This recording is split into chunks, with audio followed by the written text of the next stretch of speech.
Bilateral relations between the Kingdom of Saudi Arabia and the United States began in 1933 when full diplomatic relations were established. Despite the differences between the two countries, an ultra-conservative Islamic absolute monarchy and a secular, democratic republic, the two countries have been allies. In recent years, the two countries have occasionally been described as having a special relationship with one another.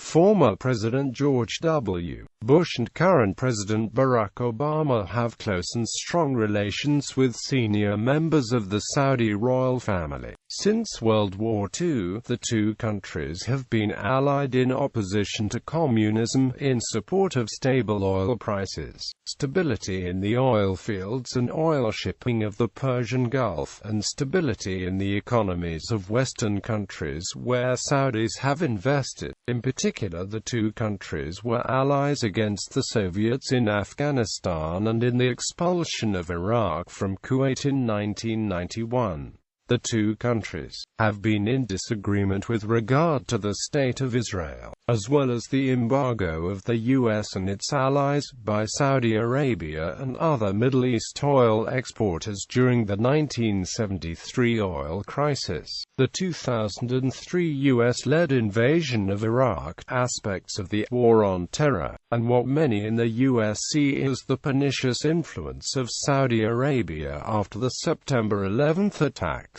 Opinion polls of Saudis by Zogby International and BBC found 51% of Saudis had hostile feelings towards the American people in 2002. In 2005-2006, Saudi public opinion was sharply divided, with 38% viewing U.S. influence positively and 38% viewing U.S. influence negatively. As of 2012, Saudi Arabian students form the fourth largest group of international students studying in the United States, representing 3.5% of all foreigners pursuing higher education in the U.S. A December 2013 poll found 57% of Americans polled had an unfavorable view of Saudi Arabia and 27% favorable, the least favorable of the 12 countries the poll inquired about.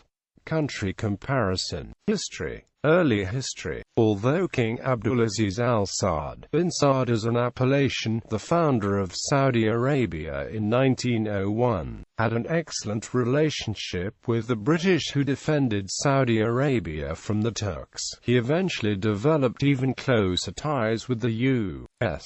After unifying his country on September 28, 1928, bin Saud set about gaining international recognition for Saudi Arabia. Britain was the first country to recognize Saudi Arabia as independent state, as the British had provided protection of Saudi territories from the Turks for many years. Saud also hoped to be recognized by the U.S., which at the time had no interest in Saudi Arabia. Initially, his efforts were rebuffed, but Washington eventually came around, promoted by the fact that Al Saud had obtained recognition from many nations. In May 1931, the U.S. officially recognized Saudi Arabia by extending full diplomatic recognition. At the same time, Ibn Saud granted a concession to the U.S. company, Standard Oil of California, allowing them to explore for oil in the country's eastern province, Al-Hassa. The company gave the Saudi government £35,000 and also paid assorted rental fees and royalty payments. In November 1931, a treaty was signed by both nations which included favored nation status. The relationship was still weak, however, as America did not have an interest in establishing missions in Saudi Arabia. At the time, Saudi affairs were handled by the U.S. delegation in Cairo, Egypt, and did not send a resident ambassador to the country until 1943. foundation of Aramco, after the promises that had been made by American oil explorers that Saudi Arabia could have a very good chance of finding oil. Al-Saud accepted the American offer of exploration, because he was hoping that his land could have valuable materials that would support the country's economy. In May 1933, the California Arabian Standard Oil Company, later called the Arab American Company, had started the exploration in the country with large area to explore. Although the imported oil was not very important for the U.S. at the time, Washington seemed hungry for the Saudi oil since the confidence in finding oil in Saudi Arabia had greatly grown, which resulted in stronger relations with Saudi Arabia. CASOC struck oil near Dhahran, but production over the next several years remained low, only about 42.5 million barrels between 1941 and 1945, less than 1% of the output in the United States over the same time period. CASOC was later renamed the Arabian American Oil Company. The agreement between the company and the Saudi Kingdom was modified several times over the years. In 1950, Saudi Arabia and Aramco agreed to a 50-50 profit-sharing arrangement, and a series of agreements between 1973 and 1980 resulted in the Saudis regaining full control of the company. In 1988, Fard of Saudi Arabia issued a royal decree establishing the Saudi Arabian Oil Company, known as Saudi Aramco, to replace Aramco. World War II. As the U.S.-Saudi relationship was growing slowly, World War II was beginning its first phase. The U.S. was deeply involved in World War II, and as a result U.S.-Saudi relations were put on the back burner. This negligence left Saudi Arabia vulnerable to attack. Italy and Axis power bombed a CASOC oil installation in Dhahran, crippling Saudi Arabia's oil production. This attack left bin Saud scrambling to find an external power that would protect the country, fearing further attacks that would most likely cease the country's oil production and the flow of pilgrims coming into Mecca to perform Hajj, the base of the Saudi power and economy at the time. However, as World War II progressed, the United States began to believe that Saudi oil was of strategic importance. As a result, in the interest of national security, the U.S. began to push for greater control over the CASOC concession. On 16 February 1943, President Franklin D. Roosevelt declared that the defense of Saudi Arabia is vital to the defense of the United States,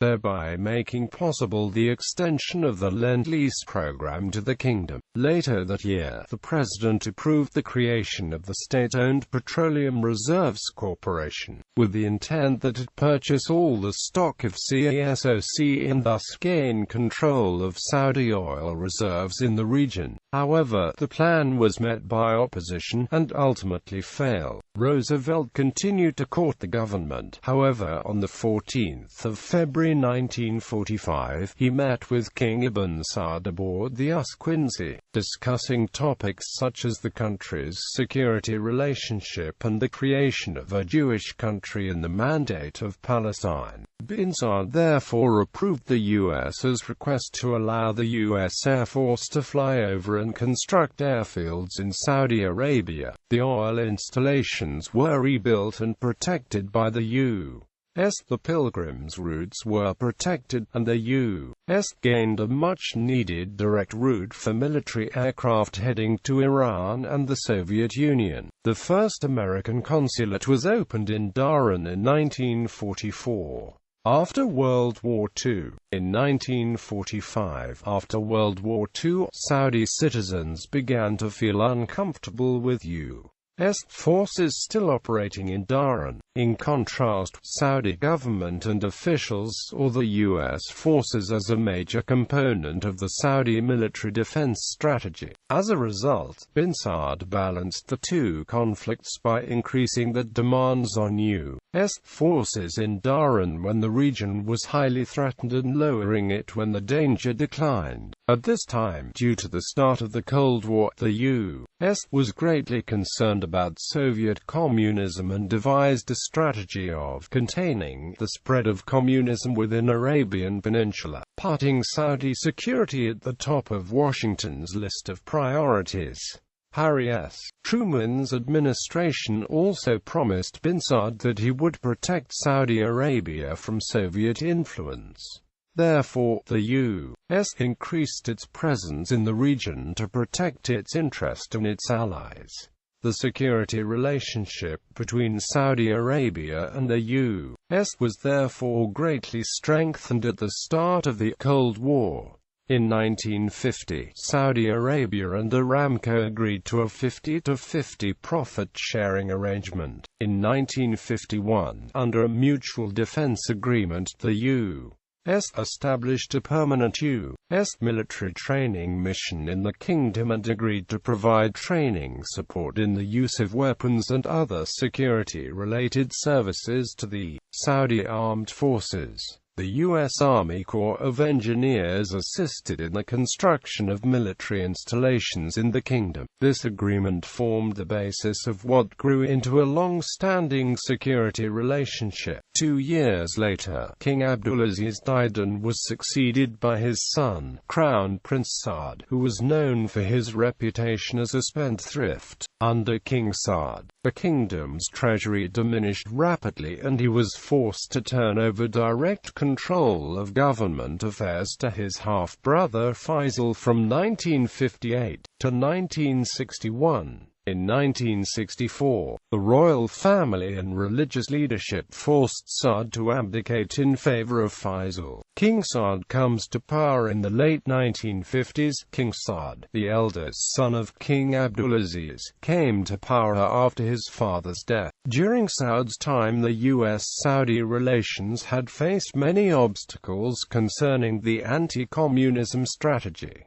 President Dwight D. Eisenhower's new anti-Soviet alliance combined most of the kingdom's regional rivals and foes, which heightened Saudi suspicions. For this reason, in October 1955, Saud had joined the pro-Soviet strategy with Egyptian President Gamal Abdel Nasser. Furthermore, Saud dismissed the U.S. forces and replaced them by Egyptian forces. Thus, this act had sparked and innovated a new and a large conflict in the relationship. But in 1956, during the Suez Crisis, Saud began to cooperate with the U.S. again after Eisenhower's opposition of the Israeli, British, and French plan to seize the canal. Eisenhower opposed the plan because of anti-Soviet purposes, but King Saud had admired the act and decided to start cooperating with the U.S.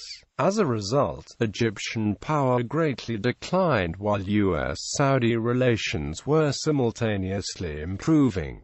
Cold War and Soviet containment. In 1957, Saud decided to renew the U.S. base in Dhahran. In less than a year after the Egyptian-Syrian unification in 1958, Egypt's pro-Soviet strategy had returned to power. Saud had once again joined their alliance, which declined the U.S.-Saudi relationship to a fairly low point, especially after he announced in 1961 that he changed his mind on renewing the U.S. base. In 1962, however, Egypt attacked Saudi Arabia from bases in Yemen during the 1962 Yemeni revolution because of Saudi Arabia's anti-revolution propaganda, which made Saud seek the U.S. support. President John F. Kennedy immediately responded to Saud's request by sending U.S. warplanes in July 1963 to the war zone to stop the attack, which was putting U.S.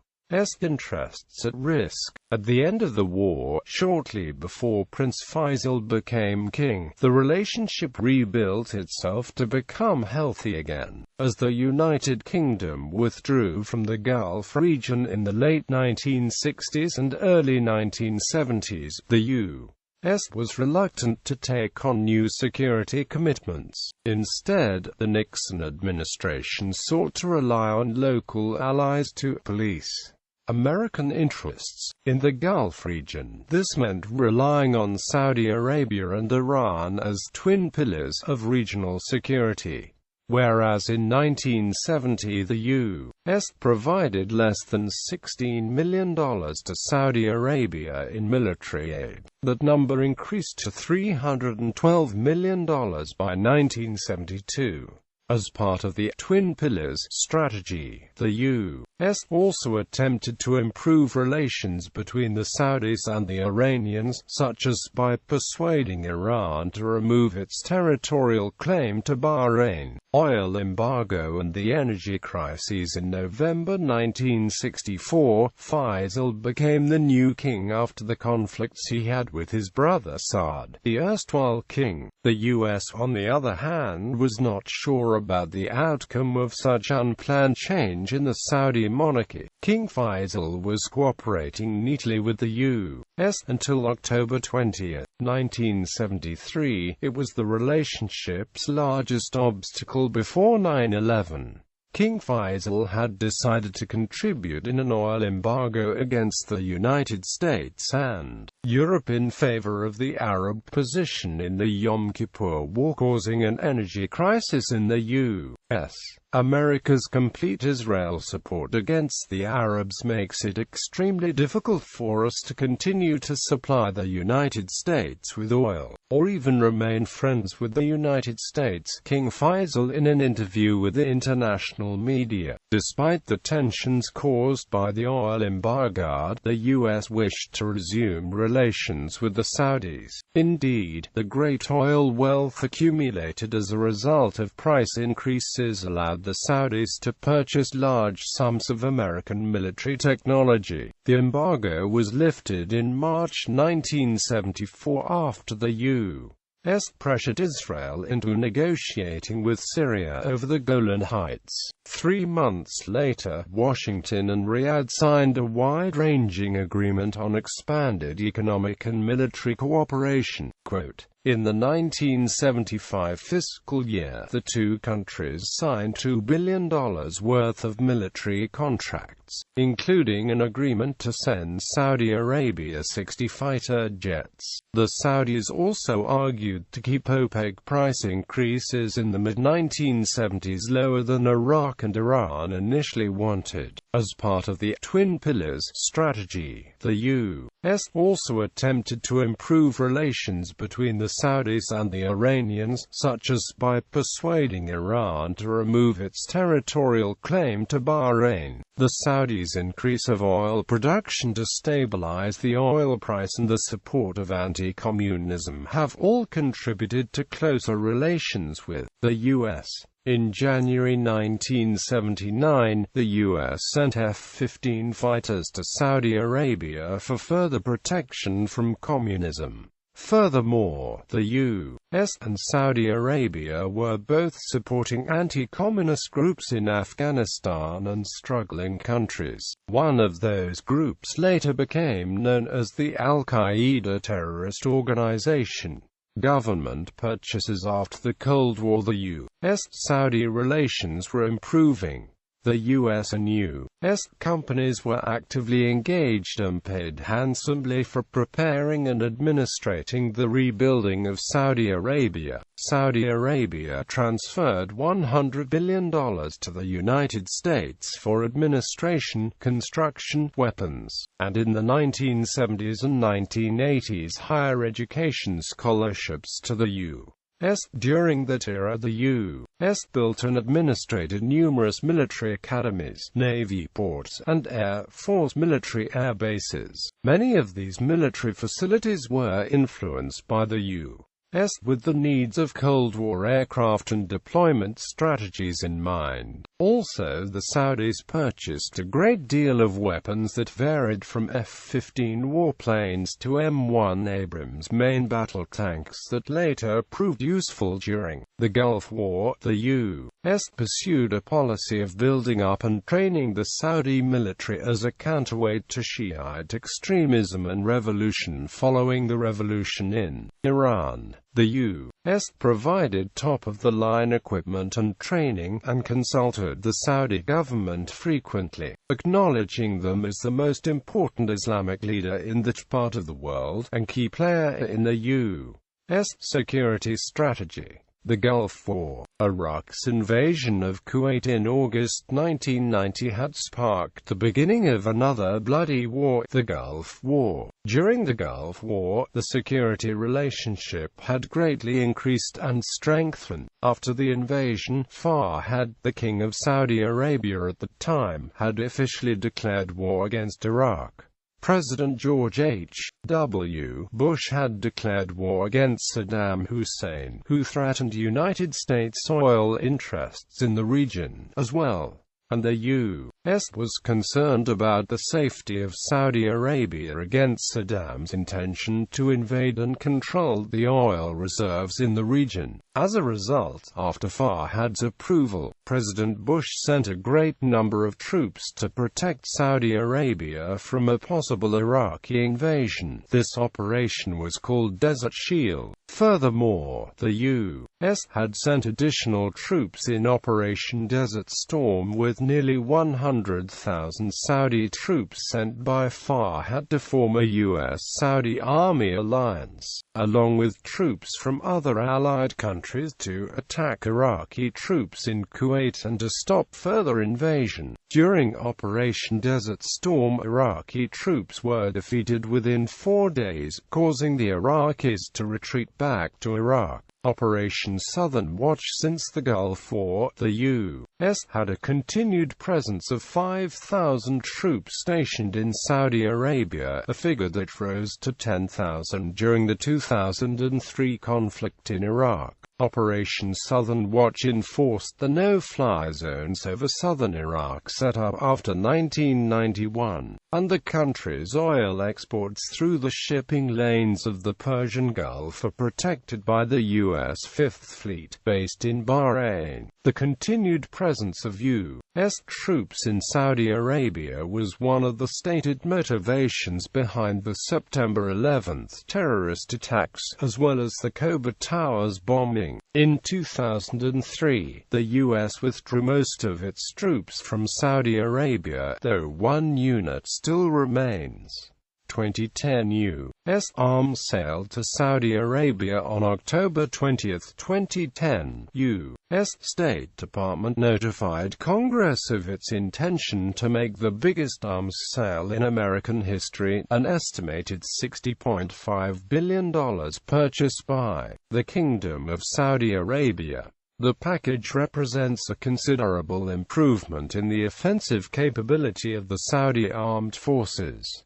The U.S. was keen to point out that the arms transfer would increase interoperability with U.S. forces. In the 1991 Gulf War, having U.S. trained Saudi forces, along with military installations built to U.S. specifications, allowed the American armed forces to deploy in a comfortable and familiar battle environment. This new deal would increase these capabilities, as an advanced American military infrastructure is about to be built. Foreign policy as Muslim marriage. Upon becoming regent in 2005, King Abdullah's first foreign trip was to China. In 2012, a Saudi-Chinese agreement to cooperate in the use of atomic energy for peaceful purposes was signed. Abdullah also welcomed Russian President Vladimir Putin to Riyadh in 2007, awarding him the kingdom's highest honor, the King Abdulaziz Medal. Russia and Saudi concluded a joint venture between Saudi Aramco and Lukoil to develop new Saudi gas fields. Foreign Minister Saud al-Faisal described post-9/11's relations with the U.S. as a Muslim marriage, not a Catholic marriage, with the U.S. being only one of Saudi Arabia's wives. Rift al-Walid bint Al warned several Saudi ministers in May 2013 that shale gas production in the U.S. would eventually pose a threat to the kingdom's oil-dependent economy.